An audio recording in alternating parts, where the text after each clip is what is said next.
Hi guys, today we're gonna be continuing chapter 1, but this is part 2. One obvious red flag: the emptiness. The marine should be crowded on a day like this, but hardly anyone is out here, and the handful of people Zack does see, they look the way he feels, as if they're carrying grenades in their pocket. Fine, sighed Ben. Mariah Hill first, but whale watching right after. For a 9-year-old, he can sound like a very old man. When he wants to. Must have picked it up from Dad. Deal, says Leah. Zack doesn't turn around to look. He suspects Leah shaking Ben's hand. She's a year younger than Ben, almost 7 years. She's younger than Zack, but by 7 years. But she likes to pretend she's way older than him. Dad swears under his breath, then runs a correction. U-I-D-I-O-T. He mutters at his phone screen. Problems at work, Zack still asks, still without turning around. What's the point? Dad doesn't exactly answer, but he keeps muttering, which tells Zack all he needs to know. I'm gone for 1 day, and people forget how to fact check. I should just fire Amber. This is a business for the love of ... When you're not sure about a date, you can't just make one up. This is Dad, constant work mode. Even at the start of a 5-day vacation, the only vacation he takes all year, the only time he really spends it with Zack, Ben, and Leah. They'll be at the top of Mariah Hill or out in a boat looking for orcas. And Dad will still be editing behind the curtain.com. Zack glances out at the water. The ferry's already pulling away from shore. They were the last passengers. Everyone else got off at the other island farther north. Wardwell is small compared to the other St. John Island. It's also cheaper, less choked with tourists, and the moment it's making Zack's skin crawl for the reasons he can still pin down.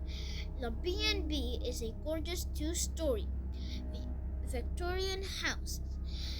The sign on the front priority says family owned since 1955. Zack's family stays here every year. Zack sleeps better than he does in either of his beds in Seattle. He always wakes up hungry and leaves for breakfast. Buffett with a goofy smile. Maybe once they're inside, whatever's crawling up and down his spine will leave him alone. No dice. The lobby hits him in the face with tension. In a way, the feeling is a familiar.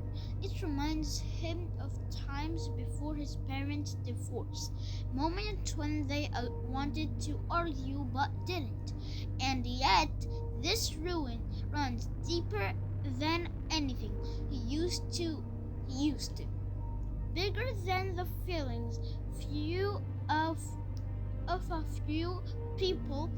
It's a pent-up panic infesting the walls like mold. Zack is not a fan. Mrs. Holwyn is at the front desk. The landline phone pierced to her ear. A man and a woman, both in their 20s, hover in front of the desk. Off to the side, Another young woman sits in one of the lobby's chairs, crying. Mrs. Holland sees Zack and his family come in, holds up a finger. All right, thanks. You officer. She hangs up and says something to the two guests. Zack tries to listen in but can't overhear anything.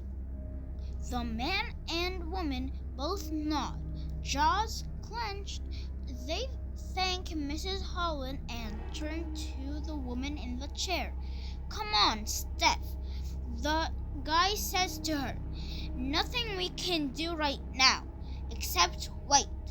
But it doesn't make sense, she wails. He'd be saving all his life. He knew what he was doing. He wouldn't. He couldn't have just... That's just for... She gets before the sobs crowded out the words. While crying, the woman's friends half carry her out the lobby. Mrs. Holland let out a huge shaky sigh. She adjusted her necklace, a silver chain with a small wheel-shaped charm hanging from it. Then she tries to smile at Zack. It's painful watching her mouth twist so unnaturally. Welcome back. Right on time for check. In unusual, I've got your room keys. Right here, Mr. Silver, Ben. Leah, would you like to sign the guest book? Dad swaps his credit card for the keys and chats with Mrs. Holland about the ferry trip. Ben and Leah takes turns in scribbling in the notebook on the desk. Zack waits for an opening. When Dad runs out of the things to say, Zack asks Mr. Holland in everything. Okay? The same fake smile. Of course, Zack. It's great to have you back. How's your school? Junior year, right? So much for that. Yeah, it's good. I have homework over break, but not much. Enough filter talk. New tactics. Is Nola around? She's getting some rooms ready. Her shift is over soon. Though cool. I'll just text her. Thanks, Mrs. Holland. He trails behind his dad and sibling halfway up the stairs. He looks back. The smile's gone from Mrs. Holland's face, replaced by a look Zack doesn't have a word for. The closet one he can find is terror. Hey, we just got here. Your mom put us in a 4 and 5 up. You for banging out when you're done working.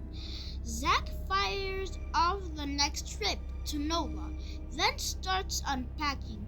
He has room 4 to himself. Dad, Ben and Leah have the bigger room across the hall. One of the perks of coming here in April before peak tourist season, they get to spread out at least a little. His phone buzzes. Just Mom. Checking that they got her safely. Of course, Dad forgot to text her. Zack has just replied with an emoji to make her feel better. Once someone knocks on his door, come in.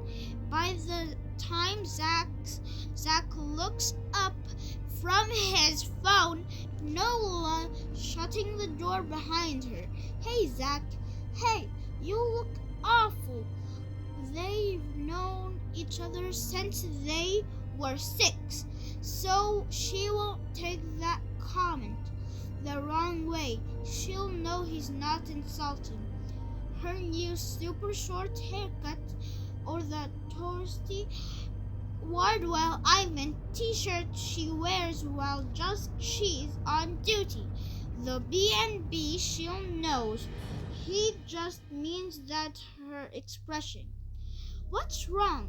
Nola runs a hand through her hair, making it briefly stand on an end. Zack notices her thick silver earrings, the same wheel-shaped as her mom's necklace. She had those for ages. He just doesn't remember them being so polished before. They seem to suck up all the stray light in the room and reflect it back in a narrow, blinding light. She takes a deep breath. One of the guests has gone missing. Guys, so we just finished the first chapter, and now let's go to the questions. Okay, so where did Zack go? And then number 2, what was missing?